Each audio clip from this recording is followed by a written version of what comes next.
ಸ್ಪಷ್ಟನೆ ಕೇಳ್ತೀನಿ. ಇದು ರಾಜು ಕಾಗೆ ಅವರು ಮಾತಾಡ್ತಾ ಇರೋದು ಅಥವಾ ಕಾಂಗ್ರೆಸ್ಸಿನ ಒಂದು ಅಂತರದ ಒಂದು ಚರ್ಚೆನ ಇದು? ಯಾಕೆಂದರೆ ಇವತ್ತು ಮೋದಿಜಿಯವರ ಒಂದು ಸಾವನ್ನು ಬಯಸುವಂಥವ್ರು ನೀವು. ಅವ್ರು ಮಾಡಿದಾದರೂ ತಪ್ಪೇನು? ರಾಮ ಮಂದಿರ ನಿರ್ಮಾಣ ಆಯಿತು, ಆರ್ಟಿಕಲ್ 370ಯನ್ನು ವಾಪಸ್ ತೆಗೆದುಕೊಂಡು ಇಂಥ ಕೋವಿಡ್ ಸಂಕಷ್ಟ ಸಂದರ್ಭದಲ್ಲಿ ಕೂಡ ಶಕ್ತಿ ತುಂಬುವಂಥ ಕಾರ್ಯವನ್ನು ಈ ನಾಡಿಗೆ ಮಾಡಿದಂಥ ಪ್ರಧಾನಮಂತ್ರಿಗಳ ಬಗ್ಗೆ ಇಷ್ಟು ಹಗುರ ಮಾತಾಡುವಂಥ ಒಂದು ಪ್ರಯತ್ನ ನೀವು ಮಾಡ್ತಾ ಇದ್ದೀರಿ. ಸ್ಪಷ್ಟನೆ ಕೇಳ್ತೀನಿ. ಇದು ರಾಜು ಕಾಗೆ ಅವರು ಮಾತಾಡ್ತಾ ಇರೋದು ಅಥವಾ ಕಾಂಗ್ರೆಸ್ಸಿನ ಒಂದು ಅಂತರದ ಒಂದು ಚರ್ಚೆನ ಇದು? ಯಾಕೆಂದರೆ ಇವತ್ತು ಮೋದಿಜಿಯವರ ಒಂದು ಸಾವನ್ನು ಬಯಸುವಂಥವ್ರು ನೀವು. ಅವ್ರು ಮಾಡಿದಾದರೂ ತಪ್ಪೇನು? ರಾಮ ಮಂದಿರ ನಿರ್ಮಾಣ ಆಯಿತು, ಆರ್ಟಿಕಲ್ 370ಯನ್ನು ವಾಪಸ್ ತೆಗೆದುಕೊಂಡು ಇಂಥ ಕೋವಿಡ್ ಸಂಕಷ್ಟ ಸಂದರ್ಭದಲ್ಲಿ ಕೂಡ ಶಕ್ತಿ ತುಂಬುವಂಥ ಕಾರ್ಯವನ್ನು ಈ ನಾಡಿಗೆ ಮಾಡಿದಂಥ ಪ್ರಧಾನಮಂತ್ರಿಗಳ ಬಗ್ಗೆ ಪತ್ರಿಕೆಯಲ್ಲಿ ನಾನು ನೋಡಿದೆ. ಗೌರವಾನ್ವಿತ ಕಾಂಗ್ರೆಸ್ಸಿನ ಶಾಸಕರಂತ ರಾಜು ಕಾಗೆ ಅವರು ಹಗುರ ಮಾತಾಡುವಂಥ ಒಂದು ಪ್ರಯತ್ನವನ್ನು ಮಾಡಿದ್ದಾರೆ.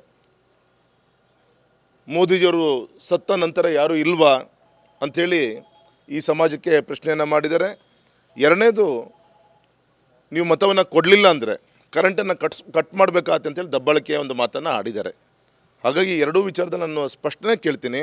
ಇದು ರಾಜು ಕಾಗೆ ಅವರು ಮಾತಾಡ್ತಾ ಇರೋದು ಅಥವಾ ಕಾಂಗ್ರೆಸ್ಸಿನ ಒಂದು ಅಂತರದ ಒಂದು ಚರ್ಚೆನ ಇದು? ಯಾಕೆಂದರೆ ಇವತ್ತು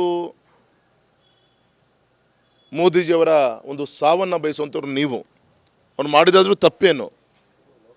ರಾಮ ಮಂದಿರ ನಿರ್ಮಾಣ ಆಯಿತು, ಆರ್ಟಿಕಲ್ 370ಯನ್ನು ವಾಪಸ್ ತೆಗೆದುಕೊಂಡು ಇಂಥ ಕೋವಿಡ್ ಸಂಕಷ್ಟ ಸಂದರ್ಭದಲ್ಲಿ ಕೂಡ ಶಕ್ತಿ ತುಂಬುವಂಥ ಕಾರ್ಯವನ್ನು ಈ ನಾಡಿಗೆ ಮಾಡಿದಂಥ ಪ್ರಧಾನಮಂತ್ರಿಗಳ ಬಗ್ಗೆ ಇಷ್ಟು ಹಗುರ ಮಾತಾಡುವಂಥ ಒಂದು ಪ್ರಯತ್ನ.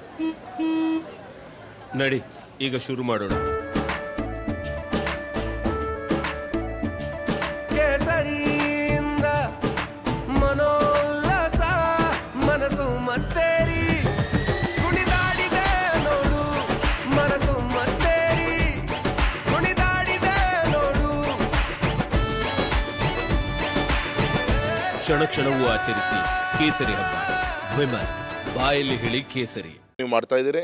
ಅದೇ ರೀತಿ ಒಂದು ಥ್ರೆಟನ್ ಕೊಡೋವಂಥ ಈ ರೀತಿಯಂಥ ಒಂದು ಕರೆಂಟ್ ಕಟ್ ಮಾಡಬೇಕಾಗತ್ತೆ. ಇದೇ ರೀತಿ ಗ್ಯಾರಂಟಿ ವಿಚಾರದಲ್ಲೂ ಕೂಡ ನೀವು ಮತ ಕೇಂದ್ರಗಳಿಗೆ ಹೋಗಿ BJPಗೆ ಏನಾದರೂ ಮತ ಹಾಕಿದರೆ ಸಾಫ್ಟ್ವೇರ್ ಮುಖಾಂತರ ನಮಗೆ ಗೊತ್ತಾಗುತ್ತೆ, ನಿಮಗೆ ಕಟ್ ಮಾಡ್ತೀವಿ ಅಂದರೂ ಕೂಡ ಈ ರೀತಿ ತಪ್ಪನ್ನು ಮಾಹಿತಿ ಕೊಡುವಂಥ ಕೆಲಸವನ್ನು ಮಾಡ್ತಾ ಇದ್ದಾರೆ.